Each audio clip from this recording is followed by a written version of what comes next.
अस्सलाम वालेकुम नाज़रीन, मैं हूं मोहम्मद अज़ीम और आप देख रहे हैं हमारा चैनल डेली टेकू।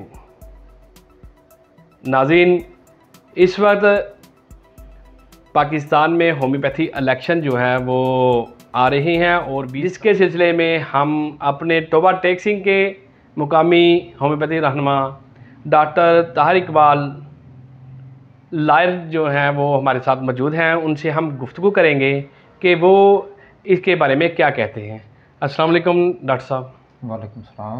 डॉक्टर साहब, आपका बहुत शुक्रिया, आपने हमें टाइम दिया और हम आपसे इंफॉर्मेशन लेना चाहते हैं कि ये इलेक्शन जो है वो होम्योपैथी के नेशनल काउंसिल बराए होम्योपैथी ये क्यों करवाए जाते हैं, इसके बारे में आप क्या कहते हैं? अस्सलाम वालेकुम नाज़रीन, असल में बात ये है कि जो नेशनल काउंसिल फॉर होम्योपैथी है, इसमें बुनियादी तौर पे जो कंट्रोल होता है वफाकी हुकूमत के थ्रू, वो मेंबरान काउंसिल के सुपुर्द होता है। मेंबरान काउंसिल में पूरे पाकिस्तान से 2 मेंबरान जो हैं वो इलेक्शन में हिस्सा लेते हैं, जो टीचर सीट पे इसका मतलब ये है कि कॉलेजेस की तरफ से होते हैं। उसके अलावा जैसे सूबा पंजाब में 5 सीटें हैं वो जनरल प्रैक्टिशनर की हैं, उसमें जो भी प्रैक्टिशनर हैं वो इलेक्शन में हिस्सा लेते हैं और मेंबर काउंसिल मुंतखब होते हैं। वो होम्योपैथिक कम्युनिटी के नुमाइंदा होते हैं जो काउंसिल में होम्योपैथ्स की नुमाइंदगी करते हैं। बहुत शुक्रिया, आपने बड़ी तफसील के साथ बताया। डॉक्टर साहब, हमें ये बताइएगा कि पिछला कुछ अर्सा से हम देख रहे हैं कि होम्योपैथी के नाम से जब भी कोई दोस्त अपनी किसी महफिल में बैठा होता है और तारफ़ जो होता है, जो कहते हैं कि मैं होम्योपैथी डॉक्टर हूँ, तो उसको मजाक का निशाना बनाया जाता है। होम्योपैथी का एक मेयार वकार ये क्यों नहीं बन रहा, इसकी क्या वजह हो सकती है? असल में मेरे भाई, सबसे जो बड़ी बात है वो है हमारी लीडरशिप का फुकदान है इस कम्युनिटी में। जब हमारा लीडर जो है वो एक आला तलीम याफ्ता नहीं होगा, उसको होम्योपैथी की जो बेसिक तालीम है उससे वो आशना ही नहीं होगा, तो ऐसे ही जो फिर नए हमारे तालिब इल्म साथी जो हैं वो इसमें हिस्सा लेते हैं, दाखिला ले लेते हैं, तो वहाँ पे जो आजकल का माहौल है उसमें असल में वो लीडरशिप का मसला तो कौंसल की तरफ से रह गया, लेकिन कॉलेज वाले वो कोऑपरेट करते नहीं और स्टूडेंट जो हैं वो रेगुलर होते ही नहीं हैं। तो इस वजह से जो है उसका जो हमारा एक स्टेटस है उसको कायम रखना बहुत मुश्किल हो गया है। स्टेटस को कायम रखने के लिए जो एजुकेशन है, जो हमारी कम्युनिटी में असल में होम्योपैथी की जो बेसिक तालीम है वो बहुत ज़रूरी है। डॉक्टर साहब, इसके साथ ही हम आपसे ये सवाल करते हैं, आप बताइएगा कि पिछले अदवार में गवर्नमेंट हॉस्पिटल के अंदर होम्योपैथी डॉक्टर्स की असामियाँ होती थी, वहाँ पे मुलाजमतें होती थी, डॉक्टर्स नौकरी करते थे और लोगों को बहुत ज़्यादा फ़वाद मिल रहे थे, वो अपना इलाज करवाते थे। लेकिन ये कि अब जिस जगह पे असामी खाली हो जाती है वहाँ पे नए डॉक्टर्स जो हैं वो तैनात नहीं हो रहे। इसमें आप क्या समझते हैं कि कौन कसूरवार हो सकता है कि जिसने होम्योपैथी के लिए काम नहीं किया, इसकी क्या वजह है? मैं फिर ये लीडरशिप की बात ही दोहराऊंगा। उसमें ऐसे है कि जब हमारी लीडरशिप जो है, जिसको हम मुंतखब करके वोट दे के कौंसल में एज मेंबर कौंसल मुंतखब कर देते हैं, असल में वो हमारी आवाज़ है। हुकूमत के ऐवानों में वो हमारी आवाज़ है। जब वो वहाँ पे हमारी आवाज़ बनेंगे ही नहीं, हमारे लीडर जो मुंतखब होके चले गए, मेंबर बन गए, तो फिर ये ऐसे जो मसाइल हैं होम्योपैथ प्रैक्टिशनर कम्युनिटी में वो रोज़ बरोज़ बढ़ते जा रहे हैं। उसमें जो हस्पतालों में असामियाँ हैं उससे लेकर जो आम एक प्रैक्टिशनर के मसाइल हैं गली मोहल्ले में या गांव में, शहर में, उसमें पीएचसी के मसाइल भी हैं। उसमें जो लोकल गवर्नमेंट है महकमा हेल्थ की, उसके मसाइल भी हैं। असल में मसाइल का तब ही बेहतर अंदाज में हम उसको फेस कर सकते हैं कि हम अपनी लीडरशिप अच्छी मुंतखब करें, जो वहाँ हुकूमती नुमाइंदों में, हुकूमती ईवानों में जाकर हमारी आवाज़ बने। डॉक्टर साहब, आपका टाइम लिया हमने, इसके साथ साथ बातचीत हम कर रहे हैं होम्योपैथी के मतलब, तो इसके साथ ही हम ये भी पूछना चाहते हैं कि जो लोग प्रैक्टिस करते हैं, यानी बाज़ होम्योपैथ डॉक्टर जिन्होंने DHMS का कोर्स तो मुकम्मल कर लिया, लेकिन ये कि वो फील्ड में नहीं है, प्रैक्टिस में नहीं है, कोई मसलन अपनी दुकानदारी कर रहा है, कोई अपने बिज़नेस में लगा हुआ है, किसी किस्म का ही बिज़नेस कर रहा है, तो कोई जॉब कर रहा है, ये होम्योपैथी डॉक्टर्स हैं। लेकिन मुश्किलात उनके लिए पैदा हुई हैं जो प्रैक्टिस कर रहे हैं, क्योंकि उनके ऊपर जो है मसलन कि फ़ीसें हेल्थ केयर कमीशन की भी बढ़ा दी गई हैं। पहले 5,000 फ़ीस ली जाती थी, अब वो 10,000 फ़ीस कर दी गई है। तो इसके बारे में आप क्या कहते हैं कि आया इन फ़ीसों को ख़त्म करना चाहिए या इनको नहीं होना चाहिए? हेल्थ केयर कमीशन जो है वो हमसे पैसे लेके और इस होम्योपैथी के लिए मुश्किलात पेश कर रही हैं। इसके लिए आवाज़ कौन उठाएगा, क्यों नहीं उठाई जा रही, इसकी क्या वजह हो सकती है आपकी नज़र में? असल में हमारे मुल्क में जो इकानमिक मुआशी हालात हैं वो कुछ ज़्यादा अच्छे नहीं हैं अवाम के।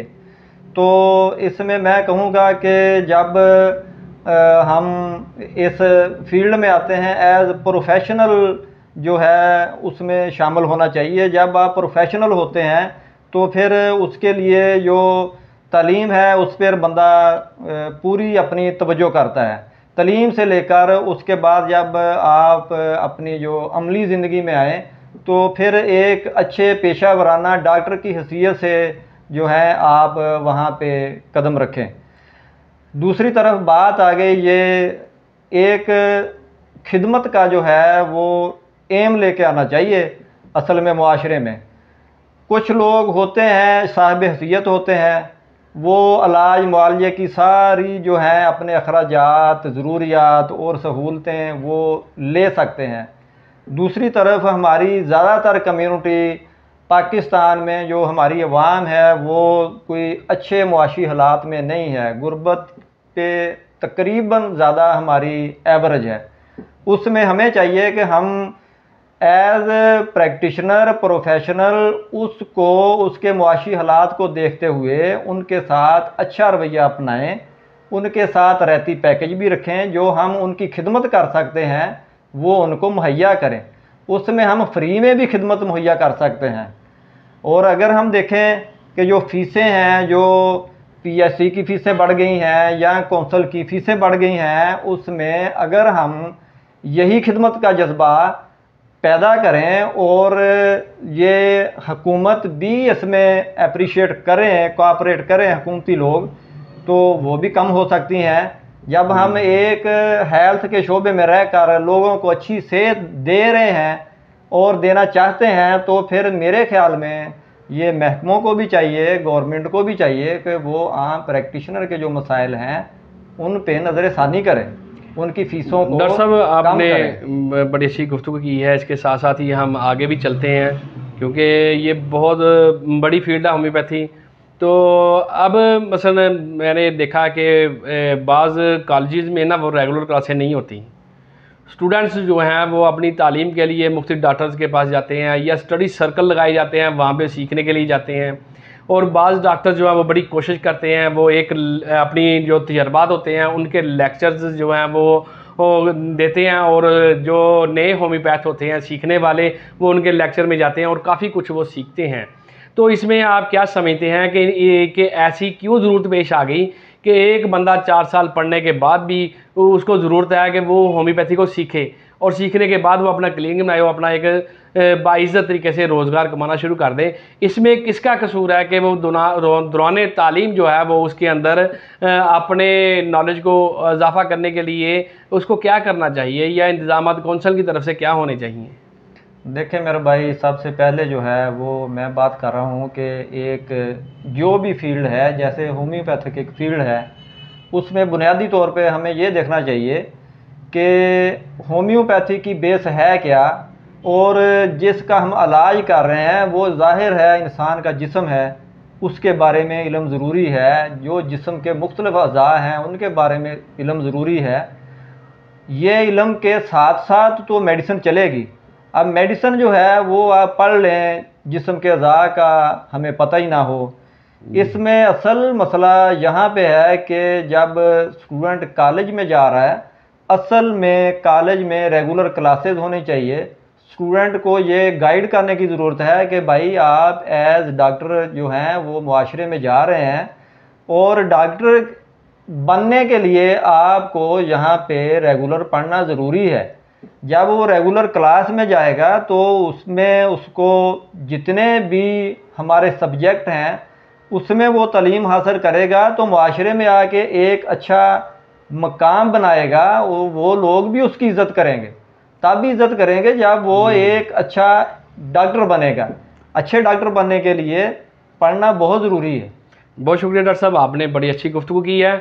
हमारा ये सिलसिला है, ये हमारा पार्ट 1 था, इसके साथ ही हम पार्ट 2 भी लेके आएंगे और इसके साथ साथ हम ये कोशिश करेंगे कि होम्योपैथी की तरक्की के लिए किन लोगों ने क्या काम किए हैं और कौन लोग इसके लिए बेहतरीन हैं, और ये जो इलेक्शन आ रहे हैं उसमें आने वाले इलेक्शन में किन लोगों को वोट देना चाहिए, इसके बारे में डॉक्टर ताहिर इकबाल माशाल्लाह हमारे दोस्त भी हैं, लायर भी हैं और ये होम्योपैथी डॉक्टर है, बड़े अरसे से प्रैक्टिस भी कर रहे हैं। इनके साथ हम गुफ्तगू जारी रखेंगे। नाज़रीन, इसके साथ ही हमें इजाज़त दीजिए। आप हमारे चैनल डेली टेकू को सब्सक्राइब कीजिए, लाइक कीजिए और शेयर कीजिए। शुक्रिया। Thank you.